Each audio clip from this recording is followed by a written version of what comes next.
네, 제3과목 공유합 일반입니다. 공유합 일반은 14문제 정도가 출제가 되죠. 우리가 자동화 관련 자격증 하면은 공유합 기능사, 그 다음 설비보전 기능사, 생산 자동화 기능사, 이로 3개 정도가 기능사 쪽에는 있죠. 단계별로 공유합 따고, 설비 따고, 생산 자동화 따고, 여러 단계별로 따면은 과목들 준비가 쉽게 이루어지는 것 같아요. 공유합 일반은 여기서는 좀 쉽게 접근하도록 그렇게 하겠습니다. 자, 공유합 1, 공유합 1-1 공유합 개요. 기초 이론에 관한 거죠. 제일 먼저 나오는 것이 이제 압력이죠. 압력이 뭐냐? 단위 면적에 작용하는 힘을 압력이라 한다 하는 거고, 단위가 킬로그램 힘 퍼 제곱센티미터, 가로 세로 1 제곱센티미터, 그 위에 작용하는 힘, 누르는 힘, 미 압력이다 이런 뜻이죠. 그래서 여기서 보면은 우리가 표준 대기압을 1로 했을 때 단위가 여러 개 있죠. 근데 일반적으로 우리가 많이 쓰이는 게 킬로그램 힘 퍼 제곱센티미터, 표준 대기압에 대해서 1.033 정도가 되고요. 그 다음 바, 우리가 이제 수업을 할 때는 그냥 단위가 또 부르기가 어려우니까 그냥 바라는 말을 쉽게 쓰죠. 1.013 정도. 파스칼은 1.013 곱하기 10의 5성 정도 된다. 이렇게 보면 되고요. 표준 대기압과 관련해서 수원저 기둥 760, 그죠? 물기둥 1.033에서 10의 4성. 이렇게 간단하게 억지로 외우지 말고 조금 봐놓으면 쉽게 접근할 수 있을 겁니다. 요 부분은 뭐 별 3개 정도 쳐놔야 되겠죠. 일단 상식적으로 잘 알고 있어야 될 사항들도 있고요. 또 압력에 대해서는 절대 압력, 게이지 압력 이렇게 나오죠. 절대 압력, 사용 압력을 완전한 진공으로 하고 진공된 상태를 0으로 해서 측정한 압력을 이야기한다 해서 절대 압력은 대기압 더하기 게이지 압력이다. 그럼 게이지압은 뭐냐? 게이지압은 대기압을 0으로 해서 측정한 값이다 하는 거죠. 그래서 플러스 게이지압이 있고 마이너스 게이지압이 있다 하는 거. 이 그림을 가지고 이해를 하면 되겠습니다. 그 다음에 보일의 법칙, 사례의 법칙, 보일 사례의 법칙. 요 3개가 있죠. 뭐 지금까지 우리 출제된 적이 없는 것 같은데, 그러나 우리가 압력 하면은 관련되는 식들 이런 거 꼭 참고를 해야 되겠죠. 참고해 주기 바랍니다. 그 다음에 유압의 기초 이론 해서 파스칼의 원리, 요거는 말할 필요 없죠. 별 5개, 5개 쳐야 됩니다. 자, 파스칼의 원리, 밀폐된 용기속이라는 거죠. 정의가 밀폐되어 있는 용기속에 정지 유체의 일부에 가해지는 압력은 유체의 모든 부분에 동일한 힘으로 동시에 전달한다 하는 개념이고요. 첫 번째, 경계를 이루고 있는 어떤 표면 위에 정지하고 있는 유체의 압력은 그 표면에 어떻게 작용한다? 수직으로 작용한다. 그 다음 두 번째, 정지 유체 내의 점에 작용하는 압력의 크기는 모든 방향으로 같게 작용한다. 모든 방향, 사방으로 같게 작용한다. 세 번째, 정지하고 있는 유체 중에 압력은 그 무게가 무시될 수 있으면 그 유체 내 어디에서나 같다. 요 구석에서나 이쪽이나 다 똑같다는 거죠. 밀폐되어 있다면 똑같다. 그래서 우리가 압력 단위 있죠. 압력 P는 A분의 F. 요것을 면적에 따라서 다르죠. 그래서 A1분의 F1 여기에 누르는 힘은 A2분의 F2 해서 여기 어떻다? 같다 하는 거죠. 요 식이 제일 중요하죠. 요 계산 문제가 자주 나오고 식 변환 문제도 나오고 파스칼은 요 개념 물어보는 문제도 나오고 하니까 별 5개. 우리가 이제 유압을 할 때는 뭐 기본적인 식이죠. 요게. 그 다음 두 번째 연속의 법칙. 연속의 법칙과 베르노이가 있는데, 자, 연속의 법칙도 별 5개 정도 쓰셔놔야 되겠죠. 별 5개. 자, 유량은 단위 시간당 이동한 액체의 양을 말한다. 유량이라고 하는 것은 단위 시간에 이동한 움직인 양을 이야기하는데 이렇게 식으로 변환할 수 있죠. 이렇게 나타냅니다. 그래서 여기서 보면 유량 Q는 주로 A1분의 V1 또는 A2분의 V2 항상 일정하다. 콘스탄트. 요 식에 의해서 이렇게 정의가 되죠. 밑에 요 식이 아주 중요합니다. 계산 문제 나오죠, 그죠? 계산 문제 참고하고요. 그 다음 베르누이 정리 보면은 관 속에서 에너지의 손실이 없다고 가정한다 이거죠. 가정하면은 점성이 없는 비압축성 액체는 에너지 보존의 법칙으로서 유도될 수 있는데, 자, 압력수도 여기에 작용하는 압력 또는 여기에 작용하는 압력 관계입니다. 그 다음 더하기 위치수도 높이죠. 높이 H. 여기서는 H가 표시가 Z로 표현이 되어 있죠. H입니다. H. 위치수도. 그 다음에 속도, 움직이는 가속도, 속도에 대한 거. 2분의 1 곱하기 G분의 V가 되겠죠. 요 식, V 제곱에 대한 요 식이 위치에 따라서 요 위치에서 이 위치로 바뀐다 하더라도 똑같다 하는 것이 성립이 되는 거죠. 이게 베르누이 정리입니다. 어렵게 생각하지 말고 압력수도 더하기 위치수도 더하기 속도수도는 어느 위치든지 요 위치든 요 위치든 그 값이 똑같다, 일정하다 하는 거죠. 일정하다. 이것이 베르누이 정리입니다. 이거는 한 별 3개 정도 쳐놓으면 되겠습니다. 자, 핵심 예제는 풀어보시고요. 다음 이 유압의 기초이론 2 해가지고 레이놀드 수입니다. 레이놀드 수는 관에 흐르는 유체는 레이놀드 수에 따라 가지고 청류와 난류로 구분한다는 거죠. 청류와 난류. 그럼 레이놀드 수는 요 식이 중요하죠. 이건 알고 있어야 됩니다. 자, 미우분의 V D다. V는 속도고 D는 지름이라는 거죠. 그래서 이 레이놀드 수가 작다 하는 것은 요 위에 값이 작고 밑에 값이 크다는 거죠. 분모가 크고 분자가 작다. 그럼 요 속도가 작고 지름이 작고 그 다음에 점성 계수가 큰 경우에는 레이놀드 수가 작아지겠죠. 작아지면은 청류가 된다는 거죠. 청류. 레이놀드 수는 일반적으로 2320을 기준으로 했을 때 그보다 작으면은 청류, 그보다 많으면은 난류가 된다. 자, 청류의 특징 하나만 알아놓으면 되겠죠. 레이놀드 수가 작다. 유체의 동점도가 크다. 종점도, 분모가 크다. 그 다음에 유속이 비교적 작다. 속도가 작다. 분자죠. 그 다음에 가능관이나 좁은 틈새를 통과할 때 발생한다. 가능관, 지름 D가 작은 거. 요 식이 그래서 중요하다는 거죠. 이런 특징을 가지는 것이 청류다 하는 거죠. 청류는 관 속의 흐름이 일직선으로 쫙 부드럽게 가는 거고, 난류는 흐트러져 가면서 간다는 거죠. 자, 그런 특징을 가지고 있습니다. 자, 유체의 교축. 유체의 교축은 크게 두 가지.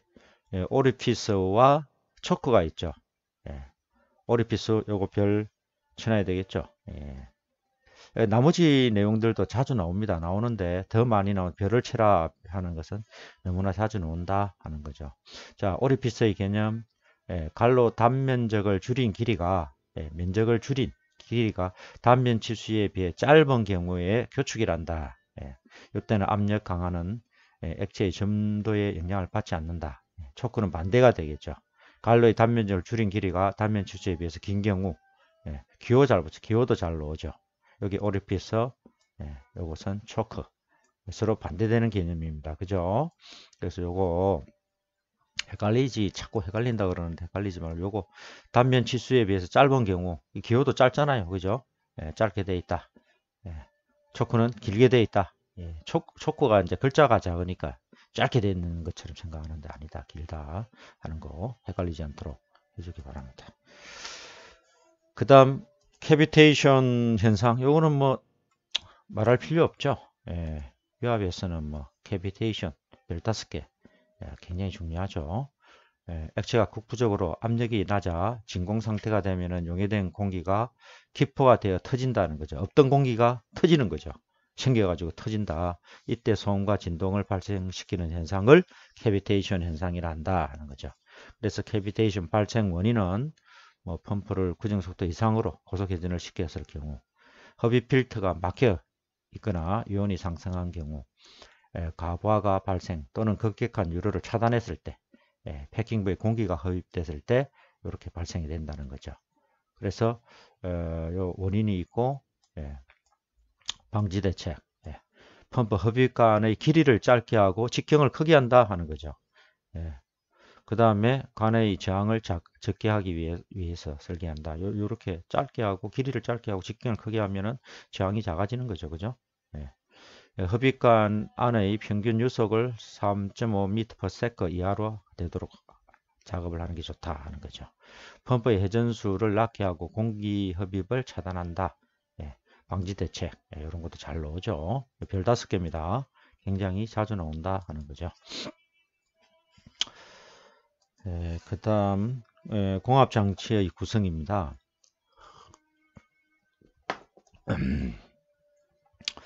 자, 공합장치의 구성 별이 몇 개겠습니까? 5개. 5개 최대입니다. 제일 많이 나온다는 거죠. 출제 빈도가 높다. 중요하다. 그런 거고. 공합장치의 구성, 유압장치의 구성. 요거 특히 이 공합장치 보면은 자 핵심만 넘어갑시다. 공합장치에는 동력원, 공합발생부 어떤 거 있다? 압축기, 탱크, 애프터쿨러가 있고요. 공기 청정부에는 필터, 에어드라이어, 루브리케이터 이런 것들이 있다. 그 다음 제어부는 압력 제어밸브, 방향 제어밸브, 유량 제어밸브 이런 걸 이야기하는 거죠. 제어부. 구동부, 액추에이터죠. 실린더, 공합 모터, 공합 요동형 액추에이터.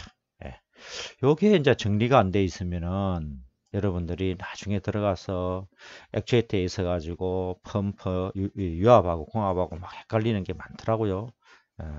많이 헷갈려하는 친구들이 있어요.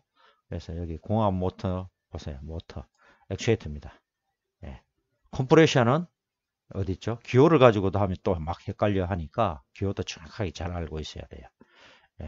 공합 압축기 가지고 뭐 모터라고 하기도 하고 모터를 압축기라고도 한다 이렇게 헷갈려 하는 친구들이 있는데 아니다 하는 거죠. 그 다음에 공합 요동형 액추에이터 이게 구동부다 하는 거. 요것만 정확하게 알고 있고 그 다음 여기서부터 또 가지를 쳐 나가는 거죠. 종류별로 또 세분화되어 있기 때문에 요 개념 정확히 잡으시면 됩니다. 공합 시스템의 구성해서 이제 설명이 쭉 되어 있고요. 여기 보면은 간략하게 모형을 그려놨습니다. 그래서 요것도 하나 쭉 봐주는 건 좋고요. 시험에 나온 적은 없습니다. 그럼 여기에 대한 각 시스템에 대한 설명들이 있죠. 동력원, 공기 압축기, 애프터쿨러, 공기 탱커, 공기 필터, 압력 조절기, 그 다음에 압력 조절기, 조절기라고도 하고 조정기라고도 하는데 조정기가 많이 쓰이고 있어요. 그 다음 윤활기, 러브리케이터, 윤활유를 뿌려주는 거죠. 그 다음 방향 제어 밸브, 유량 제어 밸브, 배관, 압력 게이지, 공기압 실린더. 그래서 여기에 해당되는 것 구성품들이 너무나 기본적인 사항이니까 요걸 잘 익혀놓고 용어에 대해서도 잘 알고 준비를 해놓고 다음 단계로 넘어가야 됩니다. 유압장치의 구성 별이 몇 개겠습니까? 당연히 5개겠죠. 너무나 자주 나옵니다. 뭐 쉽게 이야기해서 공합장치에 대해서 물어보는 게 안 나오면 유압에서도 더 많이 나오고 그러죠. 그래서 여러분들이 꼭 시험 치러 가면은 요 둘 중에 꼭 뭐 2개 다 나올 수도 있어요. 그래서 꼭 알아놔야 된다는 거죠. 자, 마찬가지 요것도 동력원, 오일 탱커, 유압 펌프가 이제 작동률을 올려주는 거죠. 유압 펌프가 공합에서는 컴프레셔 역할을 하는 거죠. 그죠? 컴프레셔는 압력을 만들어서 공급해 주는 거고, 요 유압 계통은, 유압 펌프는 보올려 주는 역할을 하는 거지. 이 유압 펌프 자체에서 압력을 만들어 주지는 않습니다. 그죠? 예, 보올려 줬는데 막혀 가지고 자꾸 안 나간다. 예, 계속 막혀 있다든지 조금 샌다든지 이러면은 압력이 떨어질 거고, 안 새고 막아버리면은 펌프는 작동을 하고, 예, 보올려 가서 작동류가 막혀가지고 흐르지 않을 때는 압이 올라가는 거죠. 그렇게 시스템이 구성되어 있습니다. 이것을 이해를 해야 여러분들이 조금 실습할 때도 그렇고 전체 시스템을 이해하는 데 도움이 될 겁니다. 유압 펌프는 보올려주는 거지 압력을 만들어주지 않는다 하는 것만 알고 있어야 됩니다. 그 다음 전동기, 릴리프 밸브 이런 것들이 동력원에 속하고, 제어부, 압력, 방향, 유량, 밸브를 이야기한다. 구동부, 액추에이터죠. 유압 실린더, 유압 모터, 유압 요동형 액추에이터 또는 모터 이렇게 표현을 합니다. 부속기구, 유압에서는 이제 부속기구에 대해서 물어보는 것들이 많죠. 배관, 여과기, 오일, 냉각기, 가열기, 추압기 이런 것들이 있죠. 자, 유압장치의 구성요소, 그 다음 유압 시스템의 구성 어떤 것들이 있다. 쭉 또 참고 읽어보면서 준비를 해야 됩니다. 좀 더 상세히 표현은 안 했지만은 시험에 너무나 자주 나오는 것들이다. 핵심 예제 풀어보시고요. 자, 공합장치의 특성, 유압장치의 특성, 요거 별 몇 개? 5개 있습니다. 각각 5개씩. 너무나 자주 나오는 거죠. 자, 한번 조금 읽으면서 간략하게 설명을 드릴게요. 공합장치의 장점, 장단점이죠. 장단점, 이 특징입니다. 그래서 다 알고 있어야 됩니다. 압축 공기를 간단히 얻을 수 있다. 뭐 따로 어디가 기름 우리가 사와서 뭐 사용하는 게 아니라 이 대기 중에 항상 압축 공기는 있으니까 그냥 빨아당기기만 하면 되죠. 간단히 얻을 수 있다는 뜻이고요.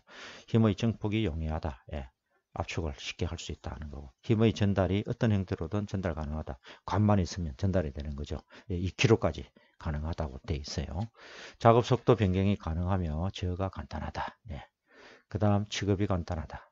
인하의 위험 및 서지 압력 발생이 없고 가부하에 안전하다 하는 거죠. 서지 압력 발생이 없다 하는 거죠. 압축 공기를 축적할 수 있다. 공기 탱크에 저장해 놓으면 되죠. 그 보조 역할을 하는 거죠. 에너지원으로 쓰는 거죠. 탄성이 있다.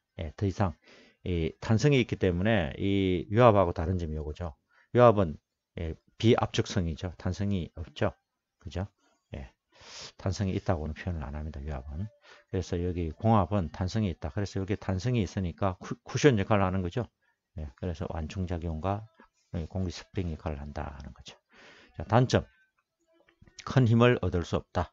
유압과 비교했을 때 3톤 이하 정도의 힘을 낸다. 공기의 압축성으로 인해서 위치 제어성이 나쁘다 하는 거죠. 위치. 이 공압은 실습을 해보면 중간에 정지 딱 시키면은 정지가 안 되고 바로 가버리죠. 끝까지. 그래서 이 위치 제어성이 나쁘다. 유압은 바로 멈춰 하면 딱 멈추죠. 그런데 그런 특징이 있다는 거죠. 자, 저속에서 균일한 속도를 얻을 수 없다. 스틱 슬립 현상이 생긴다는 거죠. 천천히 가게 하려고 하면은, 아주 천천히 가게 하려면은 스틱 슬립, 이 끊어지는 것처럼, 그냥 딱딱딱 끊어지는 것처럼 간다는 거죠. 그 다음 응답 속도가 늦다. 배기시 소음이 크다. 초기 에너지 생산 비율이 많이 든다 하는 거죠. 회전 운동을 시키려고 한다 하면은 우리가 전기를 쓰면 금방 되는데, 전기를 가지고 공압을 압축을 시키고 다시 압축된 공기를 사용을 해서 또 직선 운동을 한다든지 회전 운동으로 바꾸는 거니까 이렇게 효율이 낮다고 보는 거죠. 그 다음 유압 장치의 특성 볼까요?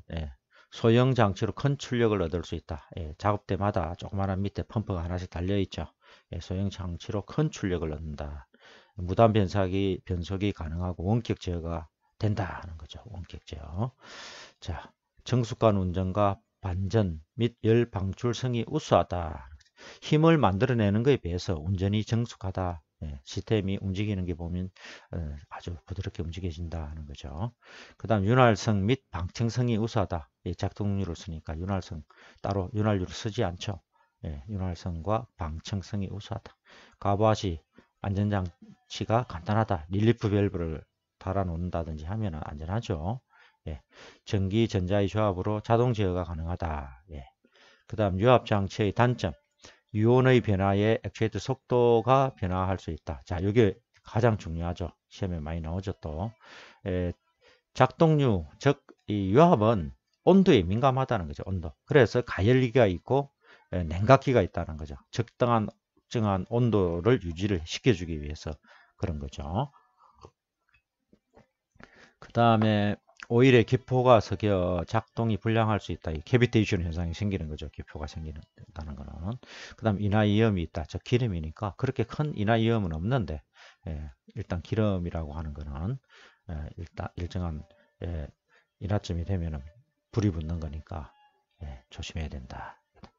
고압 사용으로 인한 위험성 및 배관이 까다롭다.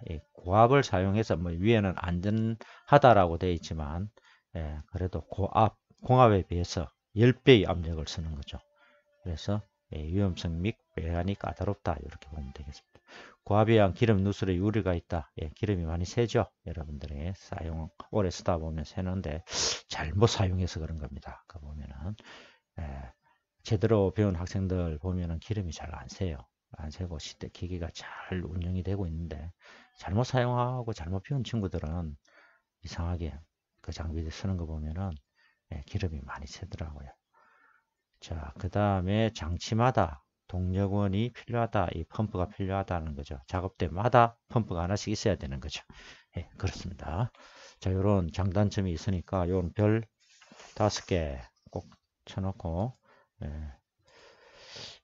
중요합니다. 자주 보고 요게 이해가 돼야 다음 단계로 넘어갈 수 있어요. 그 다음 이 공유압 관련 용어입니다. 요것도 시간 관계상 다 설명할 수는 없고 자 제목 잘 보고 요 설명이 잘 되어 있어요. 핵심적으로 딱 시험에 나왔던 거 딱 정리를 되어 있으니까 요거 보고 준비를 해 놓으세요. 채트링 현상. 압력 제어 밸브에서 급격한 압력 변동에 따른 밸브 시터를 두드리는 미세한 진동 현상. 자력 진동이라고 그러죠. 일종의 자력 진동 현상을 뭐란다? 채트링 현상, 떨리는 현상이다. 유체 고착, 이 쓰다 보면은 쩔여 붙는다고 그러죠. 고착돼서 움직이질 않아요. 일반적인 특히 솔레노이드 같은 경우에 기름에 의해서 붙어가지고 전자석 힘으로 움직이지 않는 경우가 간혹 나오죠. 이런 거 유체 고착이라 합니다. 드레인, 요거 드레인 용어 꼭 알고 있어야 되죠.